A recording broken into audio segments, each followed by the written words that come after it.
Bonjour et bienvenue à Science on tourne. Aujourd'hui, nous allons parler du miracle des cellules souches en compagnie du professeur Philippe Hénon. Bonjour professeur. Bonjour. Je rappelle à nos auditeurs que vous êtes fondateur et directeur de l'Institut de recherche en hématologie et transplantation de Mulhouse et président et directeur scientifique de la société Cellprotera. C'est bien cela? C'est exact. Merci.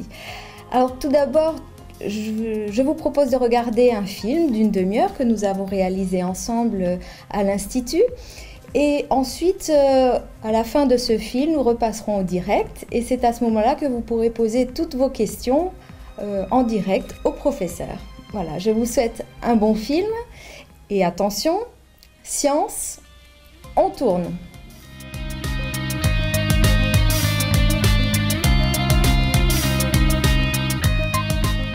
Aujourd'hui, l'équipe de Science on tourne vous emmène à l'Institut de recherche en hématologie et transplantation à Mulhouse. Et pour tout savoir sur les cellules souches et la médecine dite régénérative, je vous propose de rencontrer le professeur Philippe Hénon, fondateur et directeur de cet institut. Allons-y.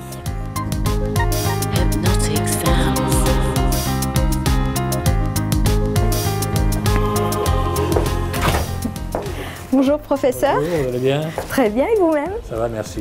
C'est gentil d'être venu nous voir en cette maison. Merci de nous accueillir.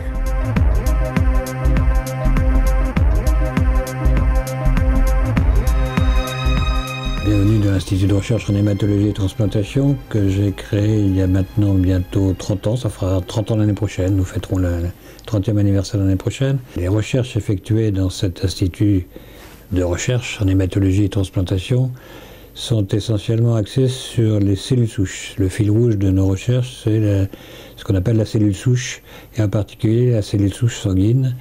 Donc c'est une cellule souche que l'on trouve dans le sang. Alors qu'est-ce que c'est qu'une cellule souche d'abord?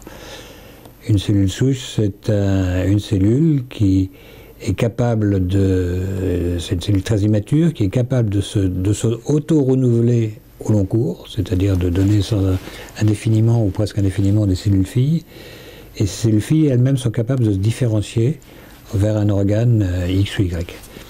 Donc il existe un certain nombre de cellules souches, il y a 3 variétés décrites. Les cellules souches embryonnaires dont on parle beaucoup parce qu'elles posent des problèmes éthiques, mais qui sont les vraies cellules souches. Pour le moment, les autorisations d'utiliser les cellules souches, même en recherche et encore moins en pratique thérapeutique, c'est très limité. Puis il y a à côté de ça ce qu'on appelle les cellules souches adultes que nous avons tous dans notre corps. Alors il y a différentes variétés de cellules souches adultes. Le mieux connu, c'est ce qu'on appelle la cellule souche de la moelle osseuse. La moelle osseuse étant l'organe qui fabrique les globules rouges, les globules blancs, les plaquettes sanguines, et qui, comme son nom l'indique, est contenu dans les os de chaque individu. Ça, ce sont des cellules qui sont connues depuis longtemps et qui sont utilisées en thérapeutique depuis 50 ans, puisqu'on fait des greffes de moelle osseuse depuis une cinquantaine d'années. Et puis, dans mon équipe, avec quelques autres équipes, il y a maintenant 30 ans, nous avons pu mettre en évidence que dans certaines conditions, ces cellules souches de la moelle osseuse passaient dans le sang. Et nous savons les faire passer dans le sang, nous les obligeons à passer dans le sang. Pour les recueillir dans le sang, c'est beaucoup plus facile que d'aller ponctionner la moelle osseuse. C'est beaucoup moins désagréable pour le malade ou pour le donneur. Et surtout, ces cellules souches sanguines ont de gros avantages parce qu'elles permettent une prise de greffon beaucoup plus rapide que lorsqu'on prend les cellules de la moelle osseuse. Donc c'est devenu la technique universelle. Donc voilà, la cellule souche pour nous, c'est essentiellement la cellule souche sanguine. Nous sommes l'un des promoteurs et c'est le fil rouge de cet institut. À partir de là, nous nous intéressons aux dérivés thérapeutiques, à l'utilisation thérapeutique de ces cellules souches, d'une part. D'autre part, à leur caractérisation et en particulier comment les faire se différencier en différentes sous-populations capables de régénérer des tissus sanguins. Des tissus autres que sanguins, plus exactement, et comment une cellule souche également devient une cellule malade, c'est-à-dire une cellule leucémique. Les leucémies, ça touche les cellules souches de la moelle osseuse. Dans ce laboratoire, vous verrez tout à l'heure également une équipe qui travaille sur ce qu'on appelle les cellules souches embryonnaires-like en bon français, c'est-à-dire nous avons mis en évidence avec quelques autres équipes dans le monde, dans la moelle osseuse, de la naissance jusqu'au décès, l'existence de cellules souches qui ont toutes les caractéristiques de cellules souches embryonnaires, sauf qu'on ne les trouve pas chez les embryons, on les trouve chez vous, chez moi, chez n'importe qui. Donc elles ne posent pas de problématique. Elles sont capables, elles ont toutes les caractéristiques des vraies, entre guillemets, cellules souches embryonnaires, c'est-à-dire celles que l'on trouve dans l'embryon, mais que là on n'est pas obligé de détruire un embryon pour les obtenir. Et la seule chose, c'est que pour travailler dessus au laboratoire, c'est pas facile parce que elles sont dormantes, elles sont au repos et il faut trouver le bon cocktail pour la réveiller. J'ai l'habitude de dire qu'il faut trouver le prince charmant pour réveiller la princesse. Et pour le moment, on bute un petit peu là-dessus, les quelques équipes qui travaillent là-dessus dans le monde et nous-mêmes. Et par contre, si on injecte ces cellules chez l'animal, elles peuvent se transformer en n'importe quel tissu. Donc voilà, ce sont les trois secteurs d'activité on va vous présenter dans cette maison. Donc les vicelles, ce qu'on appelle les Very Small Embryonic Like Stem Cells en bon français, c'est-à-dire ces cellules souches pseudo-embryonnaires. On va commencer par ça, puisque c'est à la source. Ensuite, la différenciation, en particulier en cellules cardiaques, des cellules souches. Et troisièmement, l'étude de process de leucémisation, de transformation leucémique des cellules souches. Nous, on part vraiment de cellules humaines, on travaille sur les cellules humaines, et le but, c'est de déboucher sur des applications pratiques. Les applications pratiques, ça peut être la mise au point de tests de diagnostic, mais c'est surtout des applications thérapeutiques. Et depuis que cet institut existe, il y a quand même 2 applications thérapeutiques majeures qui sont sorties, c'est-à-dire d'une part les greffes de cellules souches sanguines, justement, que nous avons mises au point dans le milieu des années 80. On a fait la première greffe en 85, c'était une des toutes premières greffes au monde, et donc qui sont devenues maintenant la technique universellement pratiquée dans le monde entier, hein, pratiquement. Avant, on parlait de greffe de moelle osseuse. En fait, c'était plus des greffes de moelle osseuse. Maintenant, on va chercher les cellules dans le sang, à cause des avantages que je vous ai dit. Et puis, à la fin des années 2000, mon équipe et quelques autres se sont aperçus que ces cellules que l'on souche de la moelle osseuse et qui passaient dans le sang, en fait, avaient différentes possibilités, autres que de faire des cellules sanguines ou régénérer la moelle osseuse, en particulier de faire des vaisseaux sanguins, du tissu cardiaque, du tissu osseux. Et en fait, ce sont des cellules issues de ces fameuses cellules souches embryonnaires-like. Cette deuxième phase a débouché sur l'application thérapeutique dans le domaine cardiaque, puisque nous avons mis au point une technique et fait un essai clinique dans cet hôpital au début des années 2000, en prenant les cellules souches dans le sang des patients ayant fait un infarctus du myocarde récent, en les purifiant et en leur réinjectant après directement dans le cœur. Enfin, tout au moins, le chirurgien cardiaque les réinjectait directement dans le cœur au cours d'une opération de pontage. C'était une technique expérimentale un peu difficile et un peu lourde. J'ai donc voulu la vulgariser. Pour ça, il fallait la simplifier. Et en même temps, les cellules souches à usage thérapeutique sont devenues des médicaments au point de vue régulation, au point de vue réglementaire. Donc on est obligé de les fabriquer, entre guillemets, dans des conditions extrêmement rigoureuses, comme les laboratoires pharmaceutiques. Donc j'ai été obligé de créer une société intermédiaire pour développer un automate de production et des kits de production à usage unique qui permettent, à partir d'une simple prise de sang, de fabriquer, entre guillemets, des greffons cellulaires avec une grande quantité de cellules qui après est réinjectée directement dans le cœur, non plus en ouvrant le thorax comme nous avions fait lors de l'essai pilote, mais on va monter un cathéter, c'est-à-dire une espèce de tube avec une aiguille au bout, qu'on introduit dans l'artère fémorale, qu'on remonte dans tout le système artériel jusque dans le cœur, dans le ventricule gauche, et le cardiologue interventionnel va aller piquer directement dans l'infarctus pour injecter les cellules directement dans l'infarctus. Et donc nous avons un essai clinique en cours avec la société que j'ai créée qui s'appelle Cellprotera. Donc c'est un exemple direct d'application thérapeutique. Quand il y a une stimulation soit lorsqu'on le fait artificiellement, il y a une stimulation de cette cellule, elle va être activée, elle va grossir et elle va porter à sa surface un marqueur qui est un antigène de surface qui s'appelle le CD34. Et on a, depuis 1984, il existe un anticorps qui va aller se fixer, vous savez, il y a le système antigène-anticorps, qui va se fixer sur la membrane de la cellule et donc l'identifier, la reconnaître. Donc on identifie ces cellules CD34. qui vont continuer, toujours sous l'action de ces facteurs de croissance, vont se multiplier et en même temps vont passer dans le sang. Donc on recueille, c'est là-dessus qu'était basée notre technique qu'on a mis au point il y a 30 ans. Et simplement, on pensait à l'époque que ces cellules CD34+ étaient uniquement les cellules souches capables de régénérer la moelle osseuse. Mais nous avons démontré, nous, qu'en 98, que c'était en fait une petite portion de ces cellules, 1% à peu près. Et d'autres équipes ont montré qu'il y avait des cellules capables de refaire des petits vaisseaux sanguins, c'est-à-dire la paroi des vaisseaux sanguins, c'est ce qu'on appelle les cellules endothéliales. D'autres équipes ont montré que, toujours avec ce même marqueur CD34, il y avait une sous-population, mais chacune représente 1% du total des CD34. Une sous-population qui était capable de refaire des cellules foie, donc des progéniteurs de cellules hépatiques. D'autres équipes ont montré la même chose pour l'os, et nous l'avons montré dans le domaine cardiaque. Donc vous voyez qu'en fait, quand on va faire une prise de sang, ou qu'on va, on recueille l'ensemble de ces cellules. Après qu'il y ait une activation, on recueille l'ensemble de ces cellules. Et si on a toutes ces populations, c'est parce qu'on a ici une cellule qui est en fait une cellule qu'on nous dit pluripotente, capable de refaire, suivant les stimuli, n'importe quel tissu. Alors c'est un acquis scientifique tout à fait nouveau. C'est pas encore, certains le discutent encore, mais enfin de moins en moins.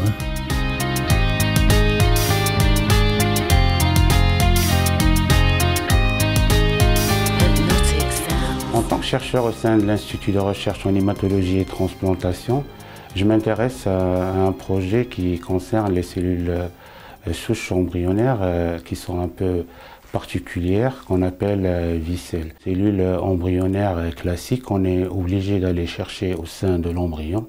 On les prélève dans le blastocyte, à l'intérieur du blastocyte, ce qui veut dire qu'on détruit cet embryon, ce qui pose un problème d'éthique. Et les cellules souches pluripotentes, ce sont des cellules qui ont été modifiées génétiquement par des rétrovirus. On a exprimé des facteurs de transcription à l'intérieur de ces cellules, ce qui va permettre de différencier une cellule qui était déjà différenciée et la rendre embryonnaire. Alors, malheureusement, les cellules pluripotentes induites, leur utilisation en médecine régénératrice reste très aléatoire du fait qu'ils peuvent induire des maladies, voire des cancers. Alors que les vicelles, on les trouve directement chez l'adulte.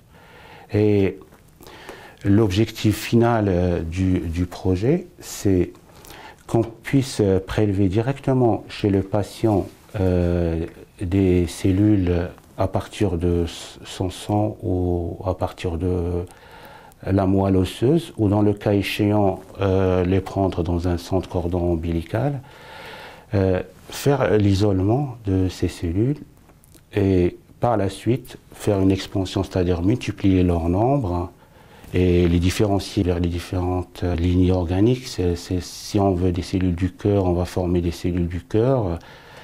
Si on veut des cellules neuronales, dans le cas par exemple de l'Alzheimer, on forme des cellules neuronales ou du pancréas, ainsi de suite. Normalement, ces cellules-là, elles sont pluripotentes. Ils peuvent aller vers les différentes lignées qu'on connaît. Et une fois qu'on les a eues en grand nombre, on peut les retransplanter chez le patient. Et dans ce cas, quand il y a un organe qui est attaqué, on ne va pas remplacer, par exemple, faire une transplantation cardiaque. On va juste transplanter les cellules qui vont aller remplacer la partie cellulaire qui est lésée et guérir comme ça le malade. Je vous propose maintenant d'aller au laboratoire pour voir comment on isole ces cellules et l'appareillage qu'on utilise dans ce but.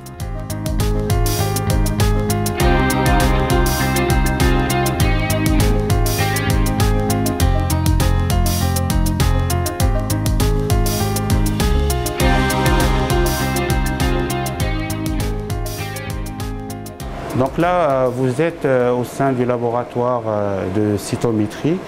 Là, ce que vous voyez à côté, c'est le cytomètre en flux trieur ARIA 3 qui nous permet de d'isoler les vicelles. Donc le principe en fait consiste à traiter préalablement les cellules avec des anticorps fluorescents spécifiques aux cellules qu'on cherche à étudier.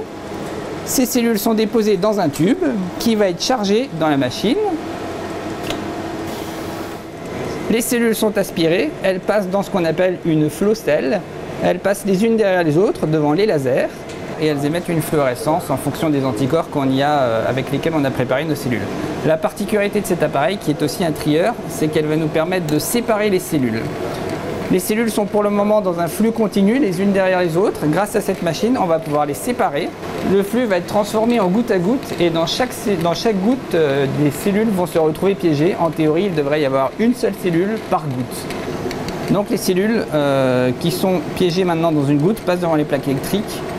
Et en fait, en fonction donc, de la manière dont on a programmé le logiciel, ces gouttes vont être déviées en passant devant les plaques électriques et chaque jet en fait représente une trajectoire pour tomber dans un des tubes. Donc l'intérêt d'avoir 4 jets et donc 4 tubes de collection, c'est de pouvoir récupérer jusqu'à 4 populations cellulaires différentes. Donc dans notre cas des cellules embryonnaires-like, on récupère nos cellules embryonnaires-like dans un tube, puis des tubes des cellules contrôle qui nous intéressent moins mais qui peuvent nous permettre de comparer nos différentes populations dans les 3 autres tubes. Chaque cellule qui passe devant le laser dévie la lumière et émet une fluorescence. Et c'est cette fluorescence et cette déviation de lumière qui est captée par l'appareil que l'on peut analyser grâce à des graphiques biparamétriques ou monoparamétriques, comme des histogrammes, en fonction de l'intensité. Chaque point est une cellule qui passe devant le laser. Et en fonction de l'intensité de fluorescence émise et donc captée par la machine, on peut les analyser et faire des études population par population en séparant différents paramètres et vraiment affiner l'étude de manière la plus précise possible pour chercher vraiment la sous-population qui nous intéresse.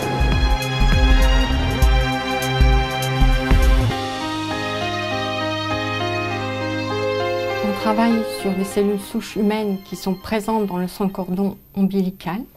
Ces cellules souches qui expriment à leur surface une protéine appelée CD34 vont donner naissance à toutes les cellules du sang. Notre groupe de recherche et d'autres, depuis, ont démontré qu'il était possible, justement, à partir de ces cellules, de générer des cellules endothéliales pour avoir des petits vaisseaux, mais aussi des cellules cardiaques quand elles sont cultivées dans un milieu qui a été mis au point par notre équipe. Et par ailleurs, ce qui est fait plus intéressant, c'est que chez des patients qui ont subi un infarctus du myocarde, ces cellules peuvent donc reconstituer respectivement du tissu cardiaque et le revasculariser. Notre projet vise à mettre au point une stratégie de différenciation in vitro des cellules CD34 vers la voie de différenciation cardiaque. On va tester différents milieux qui sont additionnés de facteurs de croissance et de différentes molécules chimiques qui vont stimuler la différenciation des cellules CD34 en progéniteurs cardiaques. Ces cellules qui normalement sont vouées à devenir des cellules du sang vont alors s'orienter vers la voie cardiaque. Le deuxième point, ce qui est important aussi, c'est de comprendre comment une cellule CD34 peut devenir une cellule cardiaque. Quels sont en fait les mécanismes qui sont mis en jeu. Enfin, notre projet a une visée aussi thérapeutique. Ce qu'on cherche, c'est à utiliser ces cellules CD34 dans le domaine de la thérapie cellulaire cardiaque suite à un infarctus du myocarde. Pour savoir si une cellule est bien transformée en cellule cardiaque, on va vérifier l'expression des gènes cardiaques tout au cours du développement cardiaque. Le développement cardiaque, en 2 mots, qu'est-ce que c'est? Il se caractérise par différents stades. Le premier stade, c'est le stade de la cellule souche mésodermique. Au cours de ce stade, la cellule va exprimer des gènes précoces.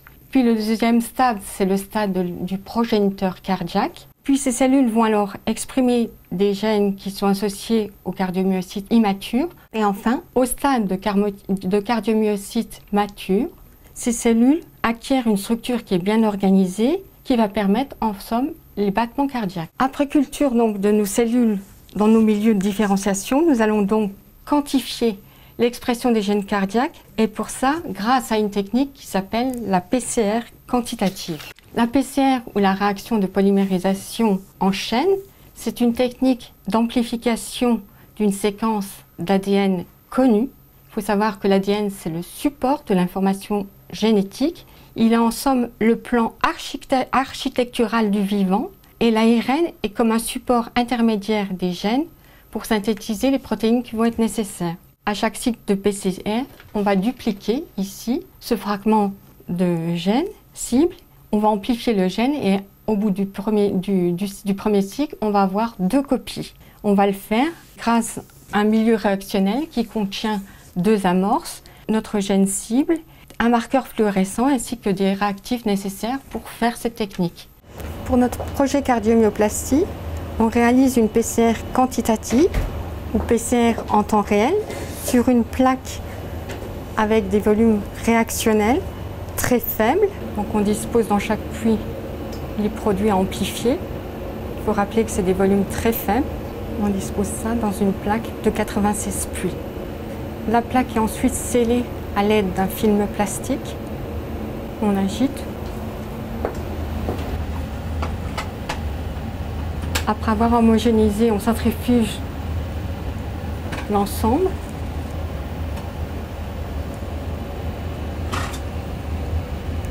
La plaque est ensuite placée dans un thermocycleur qui va répéter des cycles à différentes températures. À chaque cycle d'amplification, la quantité d'ARN du gène cible est mesurée grâce à un marqueur fluorescent.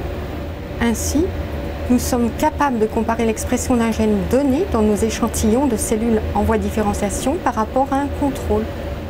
En conclusion, si on comprend comment la cellule CD34 peut devenir une cellule cardiaque, cela aura un impact majeur pour ouvrir de nouvelles perspectives dans le domaine de la thérapie cellulaire cardiaque.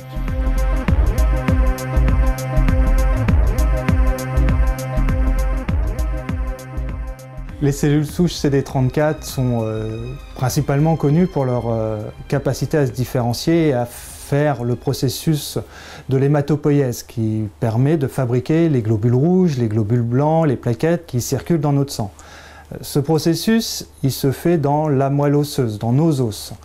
Et dans certains cas, ce processus fonctionne moins bien. Donc il y a moins de globules rouges de fabriquer, on va avoir dans ce cas-là une anémie, moins de globules blancs, les patients vont être atteints d'infections récurrentes, moins de plaquettes, ils vont saigner beaucoup plus facilement. Et certaines de ces anémies, en particulier donc la fabrication des globules rouges, rentrent dans une maladie qui s'appelle les syndromes myélodysplasiques. Et c'est ce sur quoi nous travaillons. La fabrication des globules rouges est aussi connue sous le nom d'érythropoïèse. Et l'érythropoïèse va contenir différents stades de différenciation. C'est-à-dire qu'une cellule souche ne va pas fabriquer un globule rouge, mais va fabriquer différents progéniteurs. On va avoir par exemple une cellule souche qui va se différencier en proérythroblaste, qui va lui-même se multiplier. Puis après on va avoir l'érythroblaste basophile, l'érythroblaste polychromatophile, avant d'obtenir un érythroblaste acidophile. Puis enfin le réticulocyte qui va commencer à passer dans le sang et finir sa maturation pour donner un globule rouge mature. Il y a tout un ensemble de processus de différenciation, de maturation de la cellule souche avec différentes étapes qu'on peut facilement identifier grâce à la microscopie par rapport à l'aspect des cellules. L'aspect, la coloration, là c'est une coloration qu'on a fait avec un réactif qui s'appelle le Megrunwald-Giemsa, MGG, qui va donc nous donner la coloration des cellules. Par leur aspect, la morphologie de ces cellules, on va pouvoir distinguer quel stade de différenciation on est. Et ça, nous, on le reproduit dans le laboratoire, dans nos boîtes de culture, à partir forcément des cellules souches CD34+. Alors, pourquoi? Tout simplement parce que dans les syndromes myélodysplasiques, parfois, le processus de maturation est altéré. Il faut savoir que le corps humain fabrique à chaque seconde environ 2 millions de globules rouges. La quantité étant constante, ça veut dire qu'à chaque seconde, il y a à peu près 2 millions de globules rouges qui meurent. Quand on sait que la durée de vie est d'à peu près 4 mois pour un globule rouge, je vous laisse faire le calcul sur le nombre de globules rouges qu'il peut y avoir dans le corps humain. Sauf que voilà, dans les myélodysplasies, les globules rouges meurent plus vite ou il y en a moins de fabriqués. Et tout ça, ça vient des cellules souches qui sont altérées. Il y a des anomalies génétiques qu'on connaît, mais elles n'expliquent pas tout, car toutes les personnes atteintes de myélodysplasie n'ont pas ces anomalies génétiques. Il y a d'autres processus. Or, dans la moelle osseuse, il n'y a pas que les cellules souches hématopoïétiques, les CD34+. Il y a d'autres cellules souches, qu'on appelle des cellules souches mésenchymateuses. Elles vont nourrir, elles vont protéger les cellules souches hématopoïétiques. Elles sont capables de se différencier en graisse, en cartilage ou en os.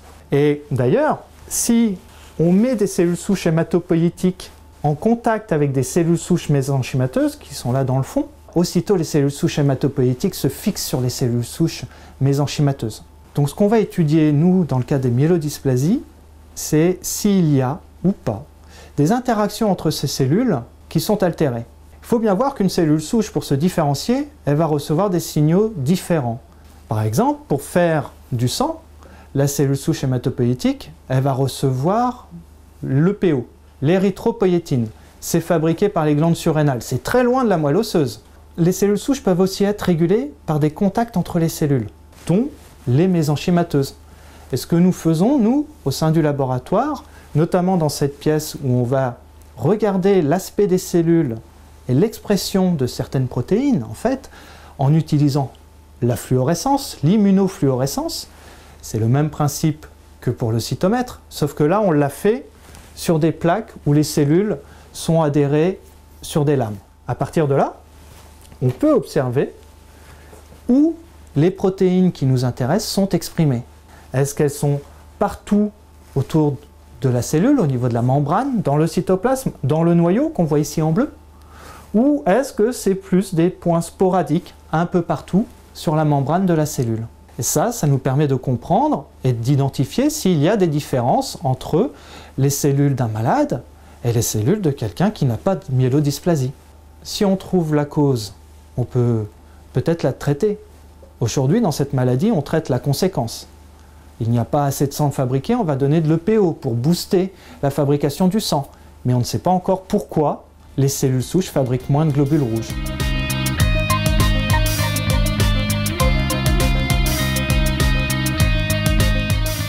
Vous avez vu que le fil rouge, c'est vraiment la cellule souche, et la cellule souche sanguine. Vous l'avez compris, c'est un institut de recherche dont le but est quand même de déboucher sur des applications pratiques, et en particulier thérapeutiques.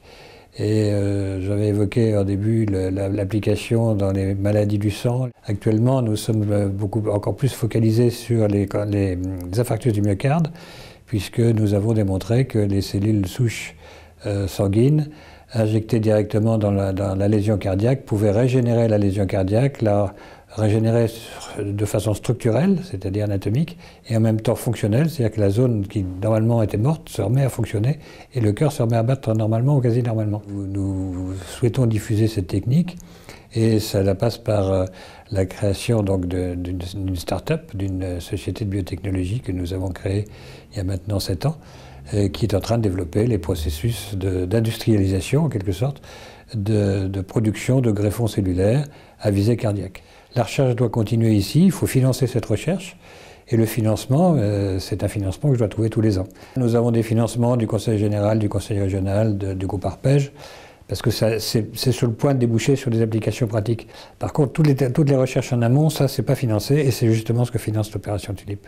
Donc pour nous, l'opération Tulip est vitale, et elle a rapporté quand même, depuis sa création, quelques millions d'euros.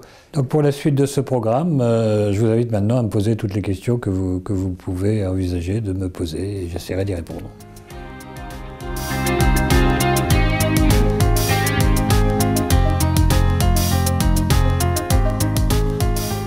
Alors nous voici à nouveau en direct à Mulhouse, en compagnie du professeur Philippe Hénon, et on attend vos questions avec grande impatience. Juste une petite remarque avant de commencer, vos questions ne s'affichent pas immédiatement. Elles sont d'abord modérées, puis je les publie lorsque je les énonce au professeur. Voilà, donc on attend vos questions. Alors peut-être pour commencer, pouvez-vous nous réexpliquer ce qu'est un infarctus du myocarde, professeur? Un infarctus du myocarde, ça touche le cœur. Si vous voulez, le cœur est une pompe qui envoie dans tous les organes, qui reçoit de tous les organes du sang qui a été en quelque sorte pollué puisqu'il a perdu son oxygène, et il renvoie dans tous les organes du sang qui est oxygéné. Donc c'est une pompe, mais cette pompe elle-même a besoin d'être nourrie. Et pour être nourrie, il faut qu'elle ait des apports nutritionnels, et ces apports nutritionnels sont amenés par des vaisseaux sanguins, par des artères, que l'on appelle les artères coronaires. Et lorsqu'une artère coronaire se bouche, eh bien, ça crée un infarctus du myocarde. C'est-à-dire que la zone qui est en aval de l'artère bouchée va se nécroser et va mourir. C'est comme lorsqu'il y a un bouchon sur l'autoroute, eh bien, il y a un bouchon. Lorsqu'il y a un accident, il y a un bouchon. L'infarctus du myocarde, c'est la même chose. C'est donc une artère coronaire qui se bouche et qui va entraîner la destruction secondaire de la zone cardiaque, de la zone du myocarde, qui est le muscle cardiaque, en aval de la lésion, de l'obstruction. Très bien.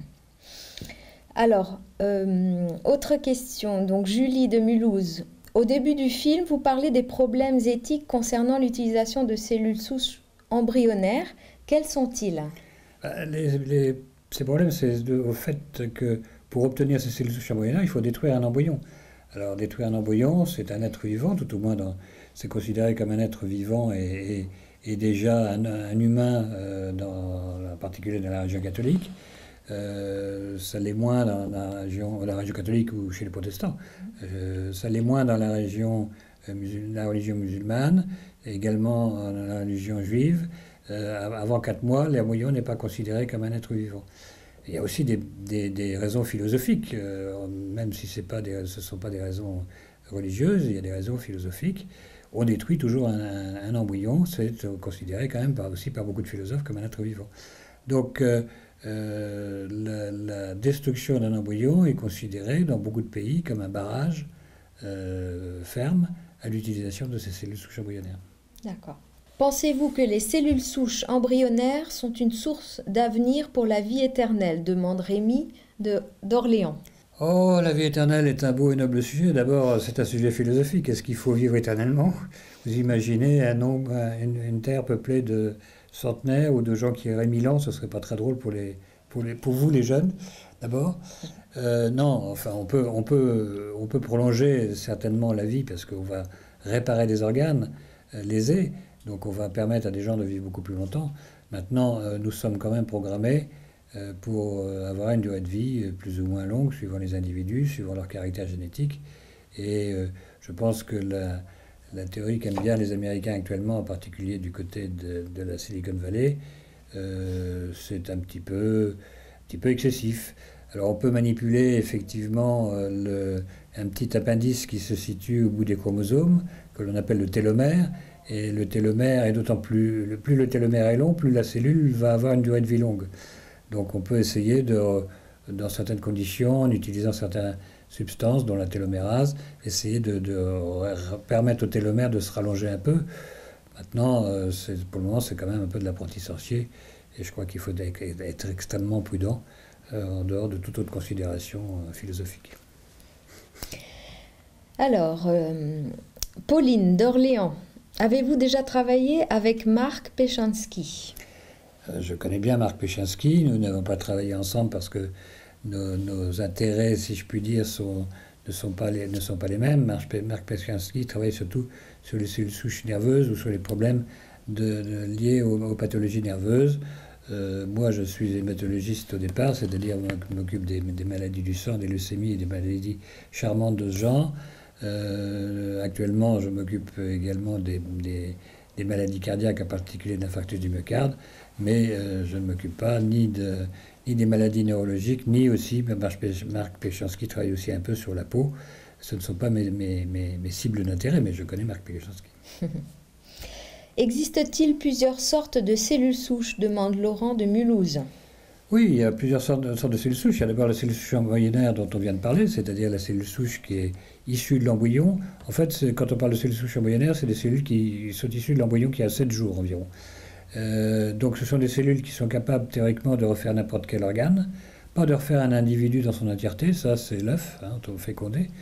Mais les cellules souches embryonnaires de 7 jours sont capables théoriquement, suivant les stimuli, de refaire n'importe quel organe. Je vous ai expliqué les problématiques que ça posait. Il y a aussi d'énormes problèmes technologiques pour le moment, parce que faire maturer ces cellules en cellules d'un organique dans un sens ou dans un autre, ça reste relativement aléatoire. Utiliser les cellules souches embryonnaires en thérapeutique, c'est dangereux parce qu'elles peuvent se transformer en cellules cancéreuses. Voilà, ça c'est la première variété de cellules souches. La deuxième variété, ce sont les cellules souches adultes, dont nous nous occupons nous plus spécifiquement, que l'on trouve chez tous les individus. Alors il y a différentes catégories de cellules souches, on y reviendra sans doute, de cellules souches adultes. Il y a des cellules souches qui ne sont capables que de refaire un organe particulier, par exemple les cellules souches de la peau, qui ne peuvent faire que de la peau. Et puis des cellules souches qui sont un peu plus variées, comme les cellules souches de la moelle osseuse, qui sont capables de refaire des globules rouges, des globules blancs, des plaquettes sanguines, par exemple. Et on va même un peu plus loin avec les cellules souches embryonnaires-like, qui semblent être des cellules souches embryonnaires résiduelles, restant dans le corps pendant toute la vie. Et puis il y a ce qu'on appelle maintenant les cellules souches pluripotentes induites, qui sont en fait des cellules obtenues par clonage. On va prendre une cellule, par exemple, de la peau, on va réinjecter dans le noyau de la cellule de la peau des gènes qui sont spécifiques des cellules souches embryonnaires, et on va donc retransformer la cellule souche adulte mature en cellule souche embryonnaire. Théoriquement, c'est passionnant, bien sûr. Théoriquement, ce sont des vraies cellules souches embryonnaires. En fait, les cellules gardent quand même, le cytoplasme en particulier, garde quand même un peu la mémoire du vécu. Et ce sont des cellules qui ne sont pas tout à fait identiques, et donc ça pose quand même un certain nombre de problèmes.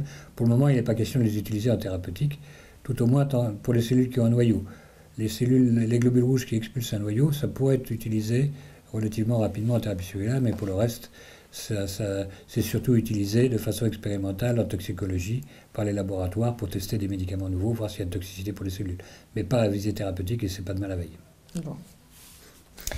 Alors, Émilie de Nérac nous demande, ne peut-on pas utiliser des cellules souches embryonnaires animales non différenciées pour passer outre les problèmes éthiques? Non, parce que ça c'est ce qu'on appelle les xénogreffes.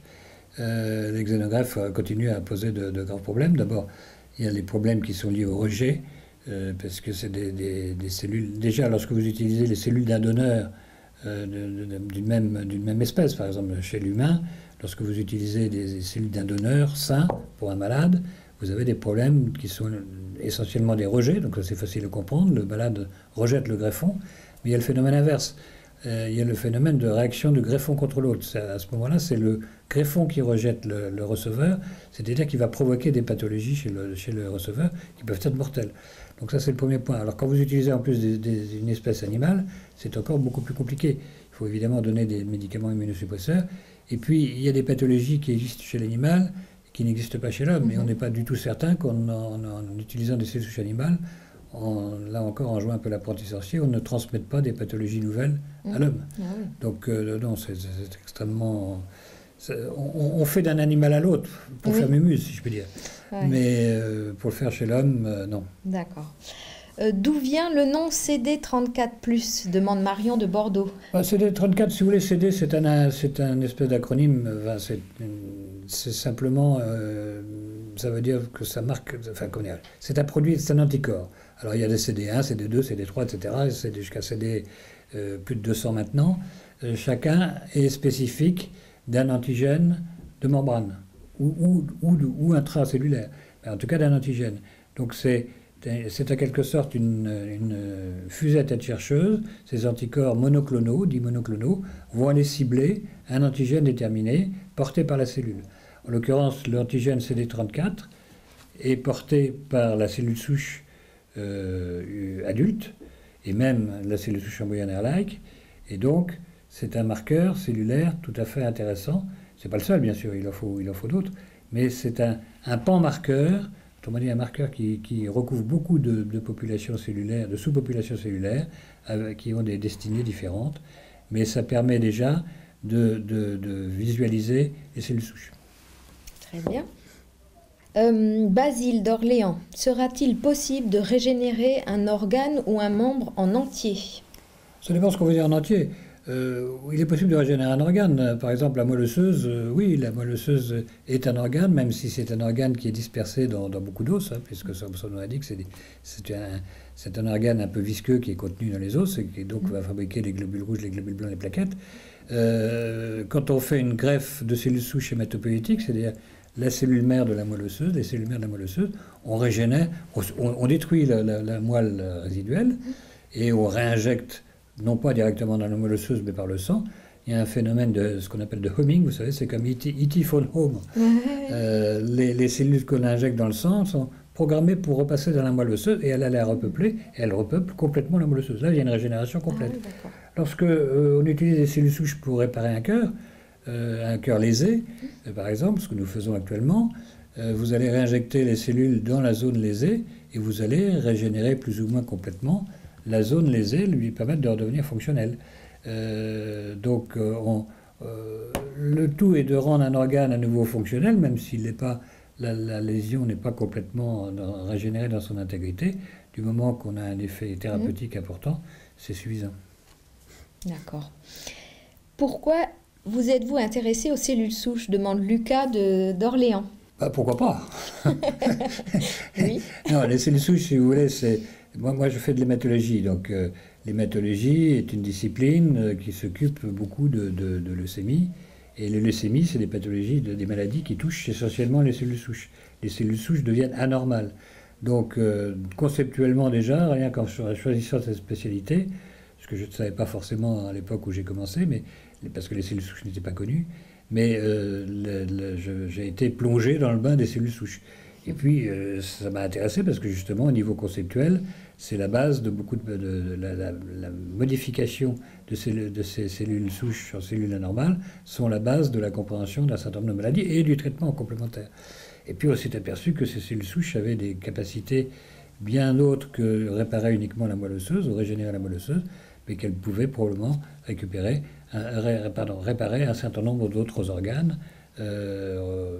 dans des conditions tout à fait satisfaisantes. Donc voilà, ça fait 35 ans que je m'occupe de cellules souches. Voilà. Adulte. Agathe d'Orléans. Sur quelle partie de l'organisme les résultats des expérimentations sur les cellules souches sont-ils les plus avancés? Écoutez, comme je l'ai dit tout à l'heure, ce qu'on appelait les greffes de moelle osseuse, enfin disons les greffes de cellules souches hématopoïétiques, donc les greffes qui consistent à greffer les cellules de la moelle osseuse, ça fait plus de 50 ans qu'on en pratique, que je fasse le calcul, oui c'est ça, dans les années 60, 65, 66. Les premières greffes réussies l'ont été par le professeur Don Thomas à Seattle aux États-Unis. Il a d'ailleurs eu le prix Nobel en 90 ou 80, je ne sais plus pour ça.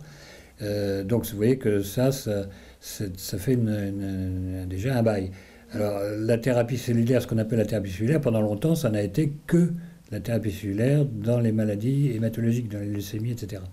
Et puis depuis une dizaine d'années est apparue la notion de médecine régénératrice qui consiste à dire que plutôt que de faire des greffes d'organes complets, d'abord parce que les organes sont rares, si on prend les greffes de cœur, il y en a eu 360 à peu près l'année dernière, donc vous voyez que c'est pas beaucoup. Plutôt que de remplacer un organe, on peut essayer de réparer les organes. Et c'est là qu'est devenue donc une nouvelle application pour ce qu'on appelait encore la thérapie cellulaire. C'est finalement réinjecter des cellules souches dans un organe déterminé, en espérant que ces cellules souches vont réparer plus ou moins complètement l'organe lésé ou l'organe malade. D'accord. Le prélèvement des cellules souches a-t-il un effet sur l'organisme du patient, demande Nicolas de Nérac. Aucun. Alors, si vous prélevez les cellules souches dans le sang, ça se fait par une technique qu'on appelle la cytaphérèse. Vous branchez le donneur ou le malade sur une espèce de machine qui est une espèce de grosse centrifugeuse. Vous mettez une aiguille dans chaque bras, relié à un cathéter, lui-même relié à cette machine. D'un côté, le sang est donc pompé vers la machine, la machine tourne et va séparer une variété de globules blancs dans ce qu'on appelle un buffet côte, qui est une espèce de sauce, de soupe, je veux dire, de concentration donc cellulaire. Et puis tout ce qui n'est pas utilisé, tout ce qui n'est pas utile, va être réinjecté directement au malade, les globules rouges, le plasma, les plaquettes et les globules blancs dont on n'a pas besoin. Ça se fait en 3 heures à peu près, ou 4 heures. C'est la technique maintenant qui a remplacé la greffe dite de moelle osseuse, qui devient rare. Alors la greffe de moelle osseuse, c'est un peu plus lourd, puisque tout au moins en Europe, on fait ça au bloc opératoire, sous anesthésie générale.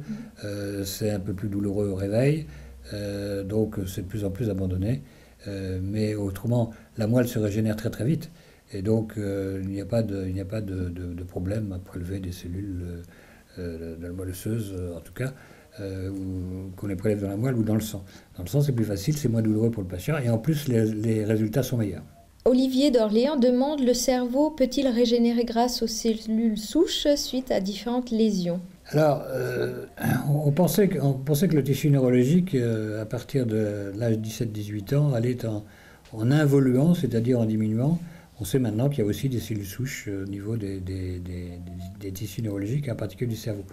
Il n'y en a pas énormément et il faut les stimuler. Alors, actuellement, il y a un certain nombre d'essais thérapeutiques qui utilisent une variété, deux variétés de cellules souches adultes, dont on a parlé dans le film, les cellules souches CD34 ou les cellules mésenchymateuses, qui sont utilisées pour le traitement des AVC. C'est fait dans le cadre d'essais thérapeutiques. Les résultats sont encore trop fragmentaires pour qu'on puisse dire que ça a vraiment un intérêt certain, mais ça semble avoir un intérêt. Évidemment, c'est palliatif, ça n'est pas préventif, mais on peut utiliser des cellules souches, effectivement, dans le cadre des accidents vasculaires. Alors, si on pouvait aussi stimuler les cellules souches neurales résiduelles, ce serait encore mieux, mais on essaie de le faire. Pour le moment, on n'a pas les facteurs nécessaires pour le faire, en tout cas de façon suffisante. D'accord. Ilyes d'Orléans, quelles sont les principales contraintes pour la production de cellules souches? Ça dépend de ce qu'on appelle la production. Lorsqu'on veut utiliser des cellules souches, maintenant, les cellules souches, à partir du moment où elles ne sont plus tout à fait dans leur état naturel, c'est-à-dire si on les a modifiées d'une façon ou d'une autre, sont considérées comme des médicaments. Alors, on peut toujours ergoter pendant un temps fou, ce que je passe mon temps à faire. Les cellules ne sont pas des pilules, ne sont pas des gélules, parce que chaque individu a son vécu. Donc même des cellules qui théoriquement ont les mêmes caractéristiques d'un individu à l'autre ont quand même des petites variations. Il y a des gens qui ont le nez de travers, l'autre qui ont droit, etc. Pour les cellules, c'est la même chose. Il peut y avoir quand même des variations. Mais en tout cas, maintenant, on est obligé de préparer ces cellules, même si elles sont donc issues de l'humain. Si par exemple on les multiplie au laboratoire, ce que nous faisons nous dans notre société Cellprotera, eh bien, nous sommes obligés de les préparer comme des médicaments dans les conditions aussi rigoureuses, c'est-à-dire en salle blanche, en salle stérile, en utilisant un certain nombre de précautions, dont certaines sont un peu abusives, mais enfin, c'est la réglementation actuelle. Vous savez que le principe de précaution, maintenant, ce n'est plus un parapluie qu'on ouvre, c'est un parasol. Léa de Mulhouse, a-t-on des cellules souches dans notre corps tout au long de notre vie? Oui, la réponse est oui. Nous avons des cellules souches. Tous les organes sont capables de se régénérer un petit peu. Quand vous vous coupez, quand vous enlevez un bout de peau, vous avez la peau qui se reconstitue. Hein. Donc ça, c'est un premier exemple, le plus simple. Lorsque vous avez des lésions modérées de certains organes, il y a des cellules en interne qui sont capables de diminuer au moins les lésions, pas de guérir une grosse lésion, sinon ça se saurait. Par exemple, un infarctus du myocarde, si les cellules souches cardiaques, qui sont très peu nombreuses, étaient capables de le régénérer et de guérir l'infarctus du myocarde, ça se saurait. Oui. Mais elles sont probablement capables de limiter un petit peu l'extension de l'infarctus du myocarde.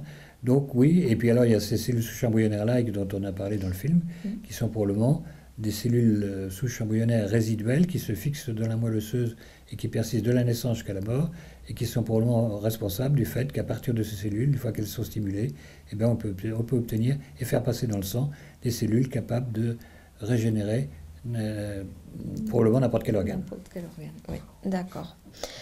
Quelles études avez-vous suivies, demande Ilyes d'Orléans.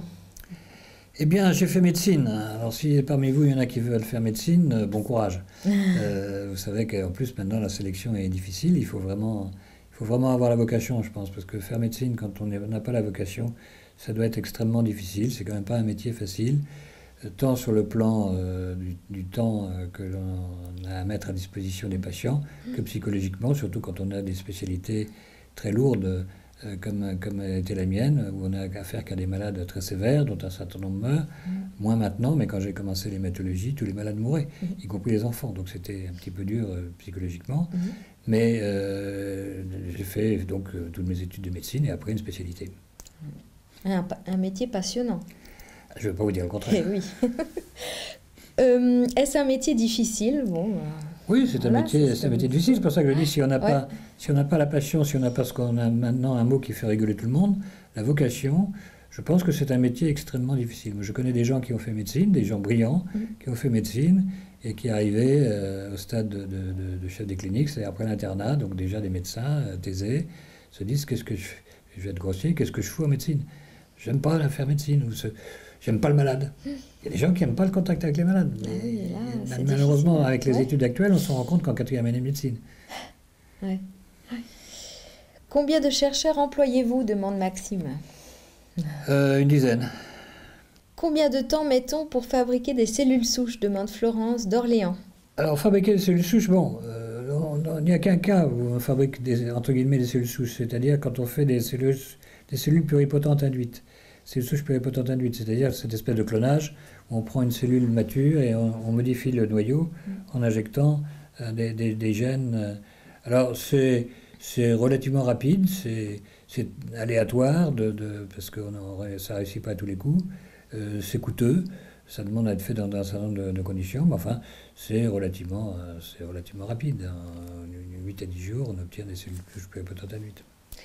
Lucas de Nérac, l'imprimante 3D pourra-t-elle apporter une aide à vos recherches, notamment la bio-impression? Alors la recherche 3D, c'est sûrement intéressant pour faire des tissus simples.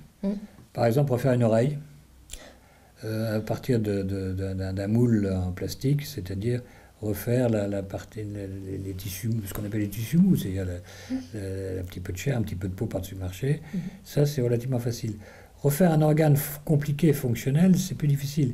Il y a une équipe aux États-Unis, une équipe de West Forest, qui a voulu refaire, enfin qui travaille sur le rein, et ils ont refait une espèce de micro-rein, donc en imprimante 3D.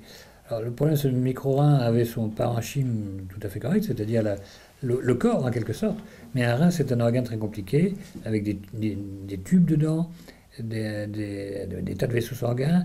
C'est un organe où se produit des terres d'échange, et ce micro-rein qu'ils ont fabriqué jusqu'à présent est incapable de filtrer. En fait, le rôle du rein est de filtrer toutes les impuretés et d'éliminer toutes les impuretés en gardant ce qui est nécessaire. Et ce micro-rein, pour le moment, fait en 3D, est incapable de... Par contre, pour refaire une mâchoire, une prothèse, pour refaire un certain nombre de choses comme ça, même des os, ou des parties d'os, oui, ça, voilà. C'est faisable. Mais ce ne sont pas des organes, comment dirais-je, fonctionnels. Oui. Qui ont besoin, qui ont des fonctions comme le poumon, le cœur, le rein dont je parlais tout à l'heure, le foie, etc. Ça, c'est beaucoup plus compliqué. Ouais. Bon, il nous reste encore 4 minutes. 2 questions encore. La médecine régénérative est-elle déjà utilisée pour soigner toutes les maladies? Non, pas toutes les maladies. Comme je vous dis en préambule, essentiellement les maladies du sang. Le cœur actuellement, qui est en pointe. Il y a différentes équipes qui travaillent aussi sur le diabète ou les insuffisances hépatiques, mais tout ça, c'est encore, pour toutes ces pathologies-là, c'est encore au stade d'essai clinique. Pour le moment, nous, le cœur, nous avons un essai clinique en cours, donc ça n'est pas encore rentré dans la grande routine, mais dans les 5 à 10 ans à venir, disons dans les 10 ans à venir, ça va probablement révolutionner beaucoup la médecine et les traitements actuels. D'accord. Où se trouvent les cellules souches adultes dans notre corps ? Demande Léa. Comme je vous l'ai dit, les cellules souches de chaque organe en contient, et puis il semble que dans la moelle osseuse, et c'est donc ces cellules souches beaucoup plus polyvalentes, dont on a parlé tout à l'heure, les very small embryonic light stem cells, donc ces cellules pseudo-embryonnaires, qui sont, elles, dans la moelle osseuse, qu'on peut faire passer dans le sang. Okay. Quel est votre budget, demande Sabrina de Mulhouse. Il est toujours insuffisant. Nous disons que notre budget est de l'ordre d'environ de 700 000 € par an actuellement. Très bien, merci professeur. Merci à vous et merci à ceux qui nous ont écoutés. Oui. J'espère que nous leur avons apporté quelques enseignements intéressants. Oui, merci à vous tous. Et donc vous pouvez regarder à nouveau la VOD dans quelques jours sur ce même site internet. Et puis je vous donne rendez-vous mardi prochain, le 24 mai, donc à 14 h, pour un autre webcast qui s'intitule « La mémoire dans la boue ». Merci pour vos nombreuses questions, votre connexion et à bientôt. Au revoir. Au revoir.